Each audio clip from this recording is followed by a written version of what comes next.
Sa wakas, titikman na natin. Shout out sa mga Team Dubai. Thank you sa chocolate.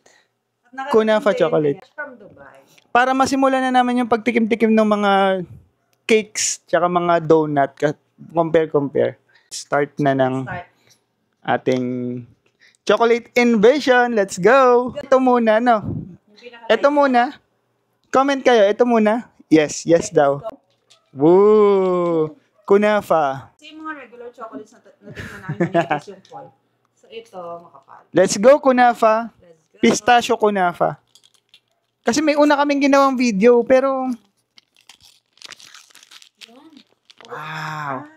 Ay, ang ganda. Ganito pala siya. Chocolate Kunafa. Kunafa. Babaliin ko na. So yun siya, feel. Go. Ang First sarap. bite. Oy, yun. The pistachio is there. Masarap siya, matamis. So, pag-usapan natin to. Ibang kalasang chocolate, to be honest. Dahil Wala. Meron siyang aroma.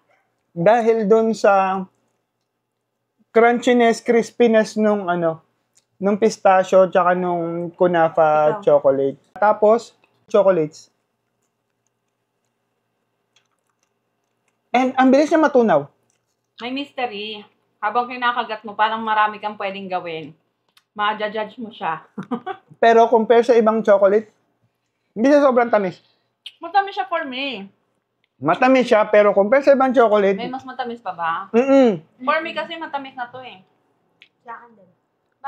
Sa unang bite pa lang, crunchy siya na matamis, pero hindi ganoon katamis. So magaspang. Depende. Rate na natin tong, Rate natin. itong brand na to ng kunafa. Anong ratings mo?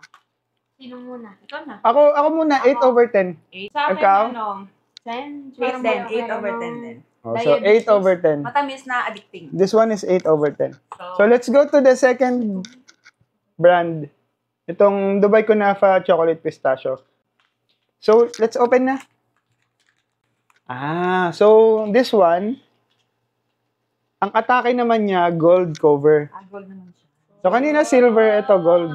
Na best to chocolate na. Ayan. So let's see kung ano yung itsura niya. Pero mas Ay, maganda yung nabali. packaging. Ang bilis niya mabali. Same. Mainit ka. So let's see. Ay, ang bilis niya talaga mabali. Hindi, titingnan natin. Ayan siya. So, let's see the, lasa. Almost the same, pero mas matamis. Mas mataba. Mas matabang. Bite him. Mas matabang to, pero mas solid. Mas chocolatey. Mas solid. Saka may Ito. tabang. 10 Hindi siya over 10. madaling matunaw. Sabi sa akin, 7.5. Hindi matap. Gusto ko sa This gold brand is 7.5 sa akin. 10 over 10 ako. Hindi siya sobrang tamis. Pero grabe to, hinawakan mo pa lang matunaw na eh. Ito hindi, solid. Kaya mas chocolatey. So that's the difference. Mas gusto ko to yung gold. Yung Okay, let's go to the third tsaka mas matigas siya. item. Hindi pa tapos si Amita. Pero ito grabe ang chunky niya. Sabi nung kapatid ko, merong mas original dito na mas mahal na worth 3,000, 2,500, 3,000. Ito medyo knock-off pero almost same siya. Fex yan, Fex. Fex, yung isa mamahalin. Fix yata yung isa. Fix, tama. Enjoy your enjoy your unique experience. Mukhang unique nga. Wala tayong picture. Dito. Dito ba? Masisira siya yung paper. Grabe ang chunky niya. Yung Fex. Kita mo na yung chip. Ang laki. Same pa rin. Ganon talaga siya. Parang branding. Oo, Hindi ito namin alam kung sino nagpauso na talagang pa rin siya. ay, grabe to. Sobrang solid ng mas pagkaano niya. makapal. Oo nga eh. Nung pistachio kunafa. Ayun. Pag binuklat. Chocolate din. Oy. Yan. Ganyan siya. So, titikman ko ha. Wait lang. Yun na. Taste test na.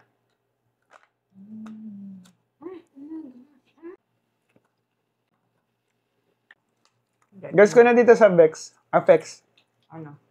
Lasang-lasa ko yung May pistachio aroma. At saka nung kunafa. Bukod sa chocolate since makapal nga siya. Tama? Ako, yung na-feel ko nung kinakagat ko siya, hindi ka nagkikrave.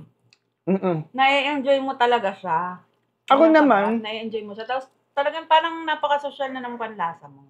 feeling mo, sumakses ka eh. Pero, step by the step pala. Parang meron gumugulo sa isip mo. Yan pala yung pistachio tsaka nung ano. Tsaka ginawa ka niyang matalino. Kasi Oo. kumagat ka lang naman ng chocolate, pero Pinag-isip ka pa. pinag-observe, nag-experiment. Just like before, yung nadapa ako, bumangon ako and I came back stronger. Ganon ang feeling. So, hindi. Over 100 over 10. Sumobra sa level to. Parang ano siya, regalo perfecto. Akin naman, Pinaka-perfect. Yung ganitong version ng chocolate. ako ang explanation ko dyan, parang, wow, makakasama ko na si Jesus. Wow, ang tamis-tamis niya. Wow, sana hindi ako bumagsak sa sugar. Ganon. Masarap.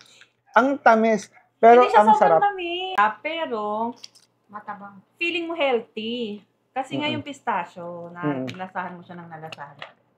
Sa akin, balance siya nung pistachio, nung kunafa, tsaka nung chocolate. Siya talaga yung best representation nung ng Dubai Kunafa chocolate. Na natin tikman. Dahil natikman na natin yung original. Pwede na tayong bumili ng mga cakes and donuts and mga pastries Since na tapos na yung hype kunafa nila, di ba pistachio. laging out of stock yung mga cakes. So, I'm hopeful na makakabili na tayo ng mga pistachio cakes Nice. soon. So, thank you. Thank you for That's watching. Nag-enjoy kami dito. Thank you. Like and subscribe and follow na rin. Thank you ulit sa mga kapatid namin. Thank you sa you, Team Dubai. Dubai. More to come and God bless you coffee all. and lahat masarap. Thank you. Bye. Ciao! Thank you.